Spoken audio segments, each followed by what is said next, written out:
square root of 52 is equal to square root of 4 times 13, right? That's the same.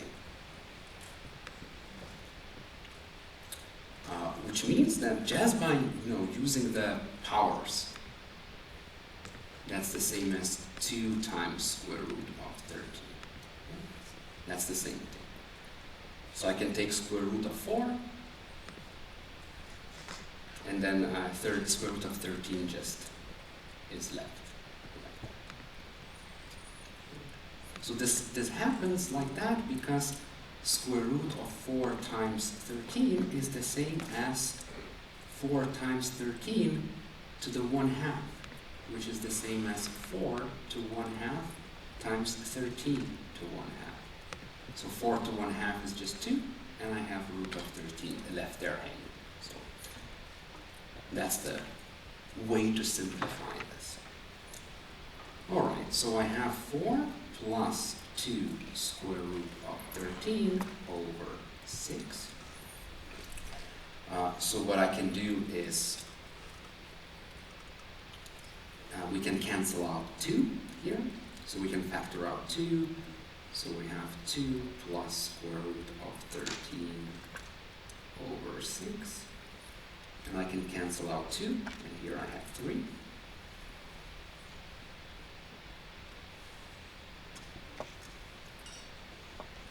So I have, let me write it like this.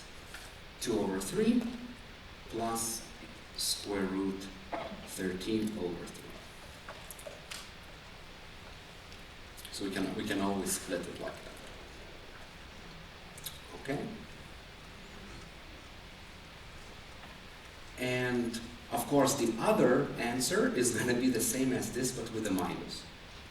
Because to find x2, we just need to flip the sign. x2 is going to be equal to 2 over 3 minus. So that's why I wrote it like that, because now it's very easy to just change sign. I did all the simplifications for the first one, but because the second x is the same but with the negative sign in between, I'm able to just flip the sign. Alright? So these are the stationary points. I can also plug them into a calculator, so approximately this is 1.87 and this is approximately minus 0.4. Approximately like that. Yeah. I mean, these are pretty fine answers. 2/3 plus root of 13 over 3, and then the same with the negatives. So these are the critical points. And now we need to understand where the function is increasing and decreasing. And I think here we can use the trick that I showed a few times. So we know that the derivative is equal to, the derivative was equal to 3 times x squared minus 4x, right? Minus 4x minus 3. We know that it is equal to 0. We know that it is equal to 0 at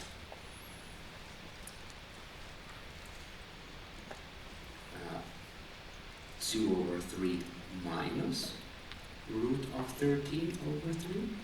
And another one is 2 over 3 plus root of 13 over 3. Right? So of course, because we have a minus here, the one with a plus, it's bigger than this. Right? So we know that this is equal to 0 here and here. And what do we know? We know that this is 3. And it's with a square. So we know that this is effectively, it looks something like this. We know that the graph of this function roughly looks like this. Right? Which means it's very easy to say where the derivative is positive, where it's negative. Right? So that's the sketch for the graph of a derivative. Which means that here it's negative and here it's positive. which means that derivative is positive for, or let's write like this. Derivative is positive, meaning the function is increasing. The function is increasing from minus infinity to 2/3 minus square root of 13 plus 3/3. And the derivative is negative, meaning that the function is decreasing.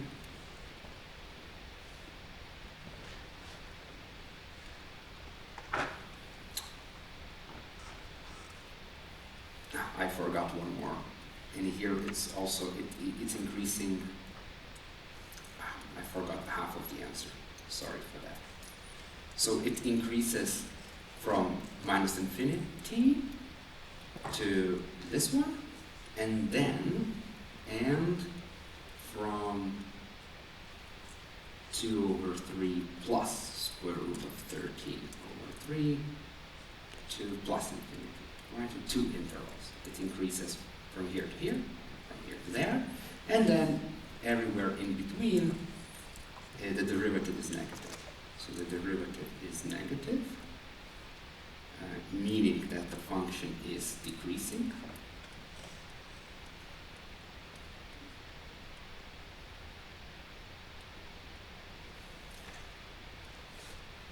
From 2/3 minus root of 13/3 to 2/3 plus root of 13/3. So in the middle. So this smiley face is just a sketch of a derivative, right? That's how I want to understand where derivative is positive, where derivative is negative. So it's because derivative is a quadratic function, which we know where it's equal to 0, it's easy to judge the sign of this derivative.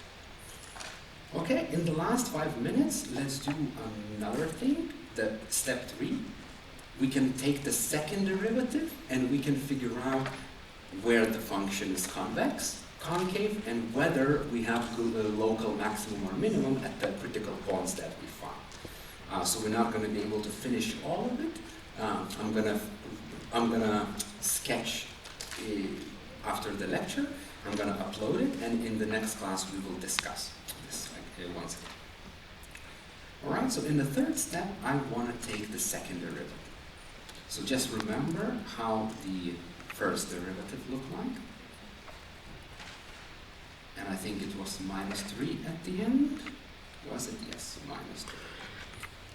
So that's the first derivative. I want to take the second derivative. And second derivative is just 6 times x minus 4. So the second derivative is quite easy. And so now, for example, I can solve for where the second derivative is positive.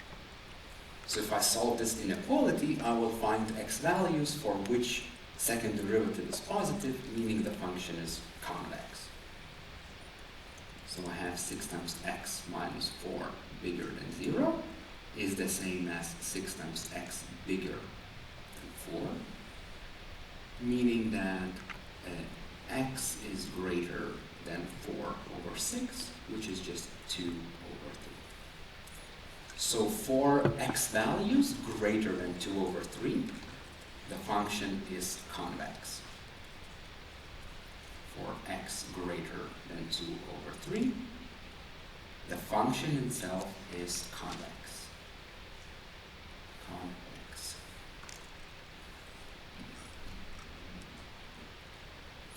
And then by symmetry, if I solve for where the second derivative is negative, I need to do exactly the same steps. 6x smaller than 4, meaning that x is smaller than 2/3. So for all the values of x smaller than 2 over 3, the function is concave. So for x smaller than 2 over 3, f of x is concave. So it looks a bit like a sad face. That's how we visually imagine concavity. Yeah, it's 2 over 3. I think I wrote 1 over 3. My mistake. Okay, so what we can do now, we can very easily evaluate whether the critical points are local maximum or minimum. Remember, critical points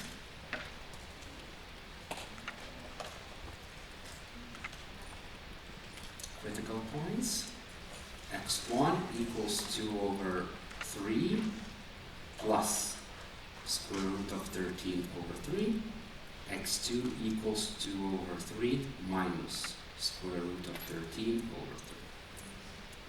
So, I wrote it in a very convenient form now. In the previous page we said, if x is greater than 2 over 3, the function is convex. And our first critical point is 2 over 3 plus this. Right? So clearly, it's greater than 2 over 3. So for all the values greater than 2 over 3, the function is convex. So definitely for 2 over 3 plus something positive,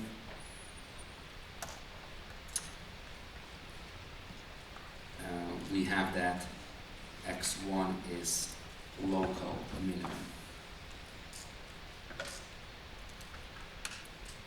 Convex function.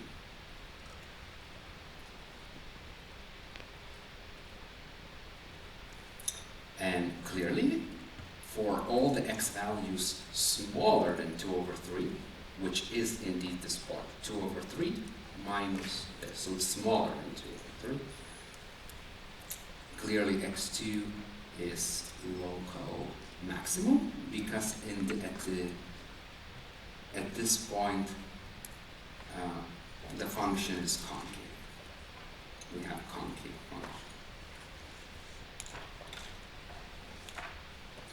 Alright, so I'm gonna sketch later, and then I'm gonna show you how to sketch in the next class. But that's what we did. We found where the function is equal to 0. We found which is where it's positive, negative. We found critical points. We found where it's convex or concave. We found where it's increasing and decreasing. So we found everything we need, and then we can just put everything into the graph.